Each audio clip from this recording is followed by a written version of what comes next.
राम अपनी मर्यादा, सत्य और कर्तव्य परायण के लिए प्रसिद्ध है। भगवान श्री राम किसके लिए प्रसिद्ध है? अपनी मर्यादा, सत्य और कर्तव्य परायण के लिए। ठीक है। वे अयोध्या के राजा दशरथ और रानी कौशल्या के पुत्र थे।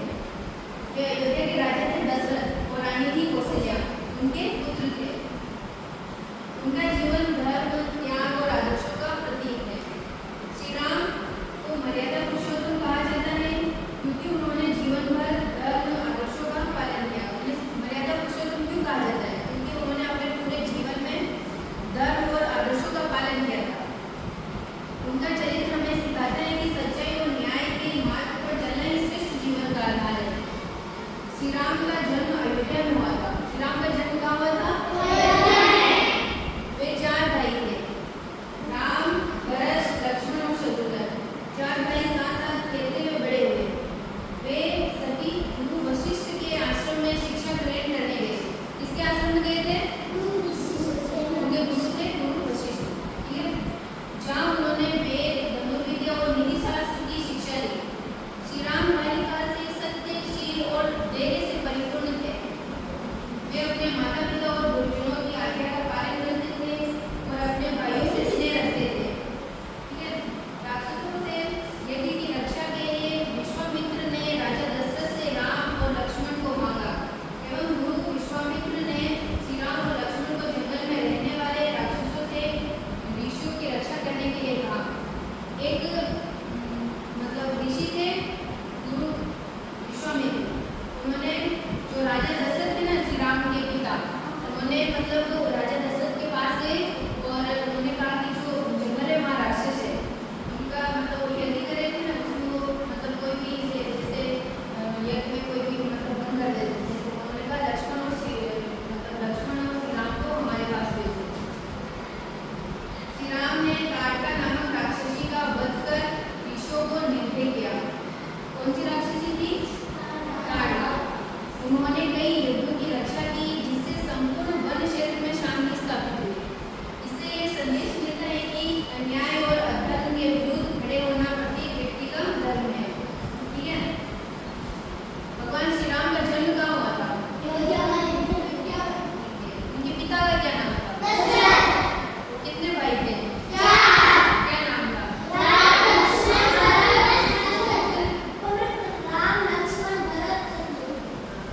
और उनकी माता का क्या नाम था? और उनके गुरु का?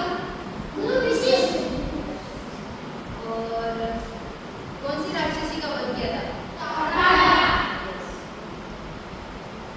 श्री राम का विवाह मिथिला के राजा जनक की पुत्री सीता के साथ हुआ।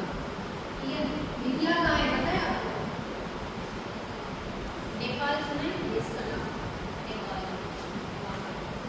राजा जनक ने घोषणा की थी कि जो भी शिव धनुष को उठाकर उनकी प्रत्यंचा चढ़ाएगा उसी से सीता का विवाह होगा। श्री राम ने सहजता से यह कठिन कार्य कर दिखाया और सीता का स्वयंवर संपन्न हुआ। उनका यह कार्य अदम्य शक्ति और संयम का प्रतीक था। जब श्री राम के राज्याभिषेक की तैयारी हो रही थी तब उनकी सौतेली मां कैकेयी ने राजा दशरथ से पूर्व में दिए तो वचन मांग लिए। राम को 14 वर्षों के लिए वनवास भेज दिया जाए और भरत को राजा बनाया जाए। जो भरत था ना, वो दशरथ उनकी जो पत्नी थी कैकेयी, उनका पुत्र था। श्री राम ने राजा के वचनों की रक्षा के लिए बिना किसी विरोध के राजमहल छोड़ दिया और पत्नी सीता तथा भाई लक्ष्मण के साथ वन को चले गए। उन्होंने ये दिखाया कि माता पिता और गुरुजन की आज्ञा का पालन ही सबसे बड़ा धर्म है। वनवास के दौरान रावण ने सीता का हरण कर लिया। श्री राम ने अपनी नीतिपूर्ण योजना, पराक्रम और वानर सेना के सहयोग से लंका पर आक्रमण किया और रावण का वध कर धर्म की स्थापना की। उन्होंने ये संदेश दिया कि अधर्म और अन्याय का अंत निश्चित है, चाहे वे कितना भी शक्तिशाली क्यों ना हो।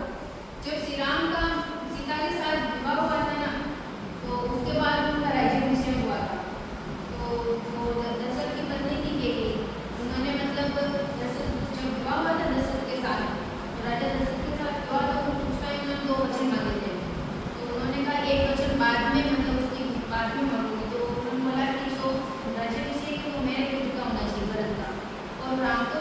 भेज दिए थे। तो श्री राम तो लक्ष्मण और सीता के साथ वो वन में चले गए। उन्होंने मतलब अपने पिता ने जो वचन दिया था ना माता को, उसका पालन किया। लंका विजय के पश्चात श्री राम अयोध्या लौटे और जब वो वनवास गए थे उस टाइम जो रावण था ना, उन्होंने उनकी पत्नी थी सीता, उसका हरण कर लिया था। और जो रावण था वो लंका का राजा था। उन्होंने एक आदर्श राज्य की स्थापना की जिसे राम राज्य कहा